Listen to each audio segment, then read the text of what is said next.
Hey hi! మేమైతే చిన్నగున్నప్పుడు sweet అంటే గులాబ్ జామ్ తినాలి అంటే మా డ్యాడీ వాళ్ళు స్వీట్ షాప్‌లో నుంచి తెస్తే, లేకపోతే స్కూల్‌కి వెళ్ళినప్పుడు షాప్స్‌లలో చిన్న గులాబ్ జామ్స్ అమ్ముతుండే గదా! అప్పుడు తినేవాళ్ళం. బట్ ఇప్పట్లో ఈ ఇన్‌స్టాంట్ గులాబ్ జామ్ పౌడర్ వచ్చింది కాబట్టి మనకి ఎప్పుడంటే అప్పుడు రెడీ చేసుకొని గులాబ్ జామ్ తినొచ్చు. మా మమ్మీ వాళ్ళకైతే స్వీట్ షాప్ ఉండే మేము చిన్నగున్నప్పుడు. అట్లా మాకు స్వీట్స్ అంటే చాలా ఇష్టం.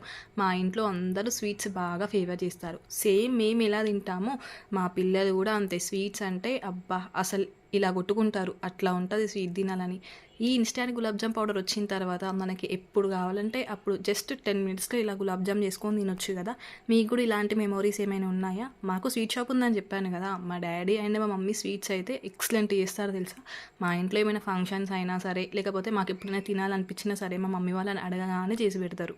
స్వీట్స్ అంటే చిన్న చిన్న స్వీట్స్ మనం గూడా ఇంట్లో ప్రిపేర్ జేసుకోవచ్చు. కొంచెం టఫ్ ఉంటాయి జూడండి. అవి చెయ్యాలంటే మా మమ్మీ వాళ్ళని అడగాల్సిందే, చేసుకొని తినాల్సిందే. అట్లుంటది గదా! వాళ్ళు ఏది చేసినా పర్ఫెక్ట్‌గా వస్తది.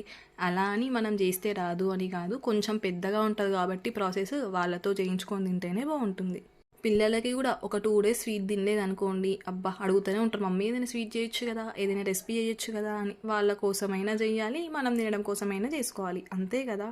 అప్పట్లో ఇలాంటివన్నీ దొరికేవా? ఎదురు జూసేవాళ్ళం ఎప్పుడు తెస్తారా? ఎప్పుడు తినాలా అని. బట్ ఇప్పుడున్న పిల్లలకి అలా ఏం గాదు. ఏదైనా గావాలి అంటే చేసి పెట్టాల్సిందే, వాళ్ళు తినాల్సిందే. రోజులు మారుతున్నాయి. పిల్లల మైండ్‌సెట్ గూడా చేంజ్ అవుతుంది. అందుకే వాళ్ళు అడిగినవన్నీ పెట్టాల్సిందే గదా! అడిగినవన్నీ అంటే కొన్ని కొన్ని సార్లు కొన్ని మిస్ చేస్తాం గానీ, ఉంటే మాత్రం కంపల్సరీ చేసి పెడతాం గదా! ఇన్‌స్టాంట్‌గా దొరుకుతున్నాయి కాబట్టి మనం ఇలా అడగగానే చేసి పెడుతున్నాం.